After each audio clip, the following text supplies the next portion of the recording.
so Kickstand. Kickstand is the first ByLwansta production that shows up on the album. It was a very interesting song to produce. It was very different to maybe like my previous approaches to music. The beat was like that waltz beat count. I think there's a word for it. Hold on. 3 beats in measure. So that 1, 2, 3, 1, 2, 3. I have a whole playlist on Spotify of songs that have that beat count. The production wasn't created to accommodate like my traditional approaches to my storytelling, my lyricism, which was mostly boom bap production. Kickstand was so complicated that I didn't know what to write for months. I spent so much time that I revised the beat a lot. There was like 10 versions of Kickstand's production up until I got to a version that I liked. And then, by the time I got to writing the verses, they started pouring out. So Kickstand starts off 1, 2, 3, 1, 2, 3, 1, 2, 3.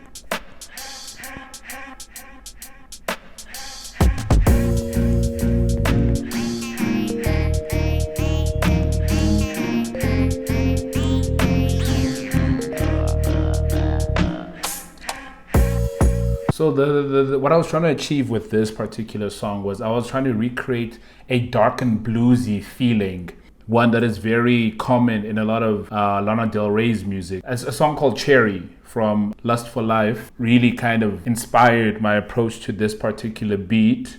It also goes with the waltz beat count. It's also pretty dark as far as its chord progressions and whatnot. Even prior to me referencing that song, was the idea that I built on. The skeleton was very much these particular chords. I was trying to recreate, like, in my mind, a scene from Titanic, where Jack and Rose are now in the ocean. Well, Jack is in the ocean, frozen to death, and then Rose is on the raft. What's the word? Dark and bluesy. Let's use that because I really like the visual for that. So the chords I was referring to are really like E piano again. So you'll hear them here.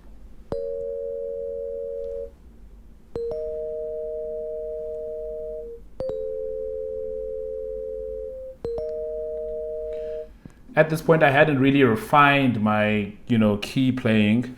There's a lot of stuff I was learning from just like working with Jaden on our live sets. So I always knew that there was more. When Jaden would press the keys, more would come out as opposed to this where it's like just 3. It sounds like I think it was 3 notes turned into a chord. So yeah, had I maybe been more experienced at that time, because this is all 2018, maybe I would have had a more full E piano or more full piano chord. So anyway, and then what I like to accompany the keys from a melody perspective was there's this sample. Joe! This is from Blue Jeans, actually. I think I grabbed it from Blue Jeans. I've also heard it on Sin City from what's that project? By Good Music. Sin City.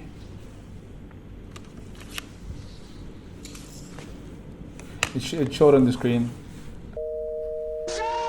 Another kind of nudge towards Lana Del Rey. And on top of that, strings. So strings, this is how they sound.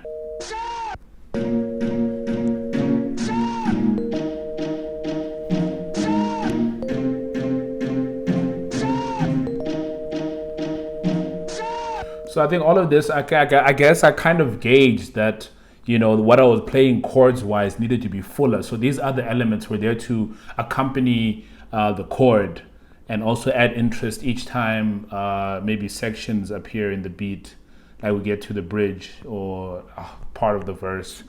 And then I also had a steel drum. I really like the steel drum for what it contributes. Steel drum plays a melody like this.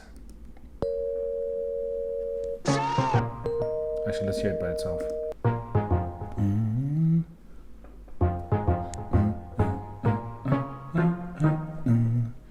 Okay, and then the star of the song for me personally is our talk box moment, right? That's also a moment I try to recreate live.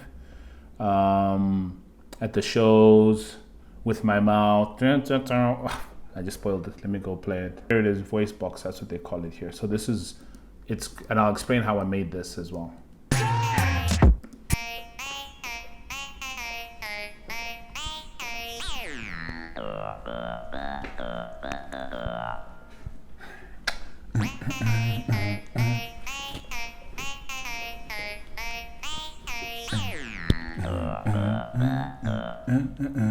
How I build my production, because I don't have any formal training, I start off by mouthing a lot of the things. You know, I come up with bass lines using doom doo doo doom doom doom doo doo doom doom doom doo doo doom doom doom doo doom. So then with this, my voice box synth, it was more like I first played it as a normal E piano.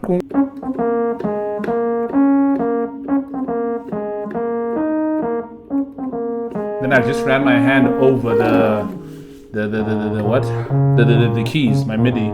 And then I just switched the instrument to a voice box synth, which had more like fluidity, and it was like gum, like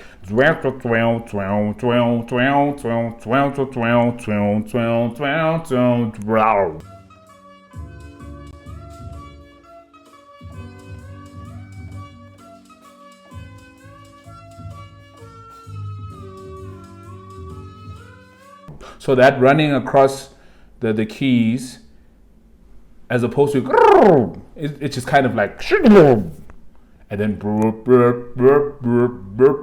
I loved it so much. It was just so sexy, you know. Before I even knew the direction of the song, before I even knew that I was gonna say kickstand, it was giving sexy for a very long time. So that's my favorite element on this song, on this beat particularly.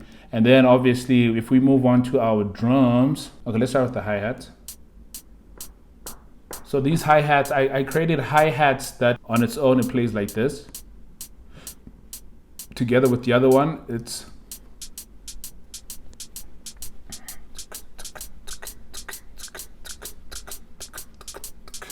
right? So that's a constant throughout the song, except in instances where it's not there, obviously. Here, from a percussion or drums perspective, we have our main kick as it comes in. And it punches. I wanted a punchy kick, you know, something that would almost kind of like contrast the mellowness of, you know, the sad chords. You know, I don't even know what the chords are called themselves, but again, I play by ear, whatever feels good, I mouth it or whatever. So we have like a tambourine that comes in every now. I think it lands with the snare actually, it supports the snare. So here's our snare. The toms are also another key element in the production. This is a roll. During the live sets, amongst the people I know, will roll similarly going into the next cycle. So there's our toms. This particular snare supports the tom that goes back and forth. So then we've got our Lana sample. Ooh. And we've got our hi-hats. And what else do we got? Crash, we've got our crash. Here's our crash. Ooh, and it's such a natural crash as well, as opposed to just like the crash. Yeah. So that's the vowel. Oh, I layered my snares actually. It's a very minimalist beat, you know, but it's, you know, quite busy. So if you bring everything in, I studied some Lana Del Rey songs like Blue Jeans, Cherry, a lot of Ultraviolence as well, because it was very dark and bluesy as well. So just from what I didn't have was guitar in this song. And we actually had guitar when I was in the USA for one beat. Ivy Alexander played like guitar in our performance.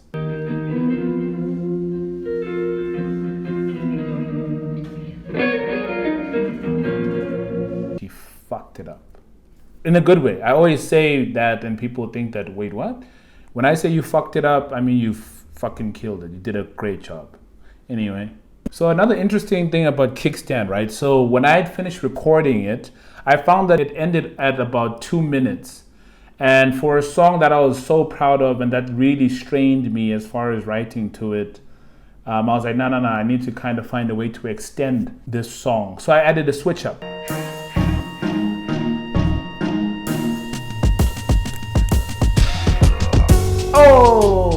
Oh shit. Oh shit. So this switch up on Kickstand was my cinematic moment. I like to think of it as my Hans Zimmer moment. Let me read you something. All these emotional stories accompanied by fitting production that bears ByLwansta's signature sound as a producer. The beats are rooted in boom bap and neo soul, but he sprinkles a synthesizer every now and then when necessary. A great example is towards the end of Kickstand, in the song's last minute. The drums die down, and the buzzing synths harmonize with the piano keys to create what might just be Spajonga Chapter 1's greatest moment sonically. Let's go. So like the synths are buzzing. What I did was it switches up into a new octave, lower, obviously, I think. And then I just kind of like pitched it down. That's what I did. So if you listen to this, so it's obviously at a lower key. Everything dies down a little bit more. So I added an electronic bass to layer.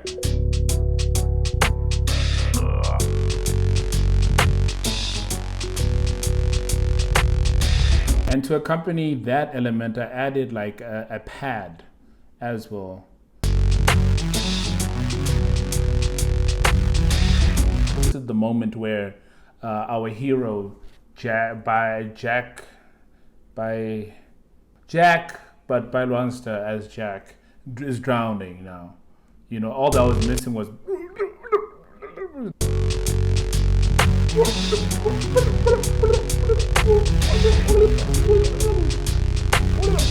And then we threw in a distorted guitar.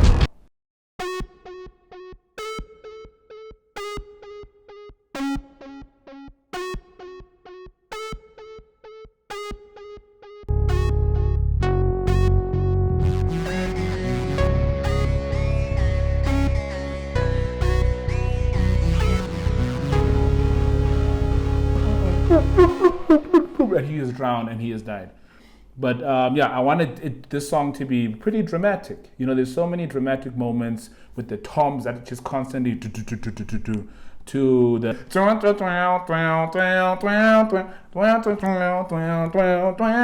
woo. So yeah, Kickstand.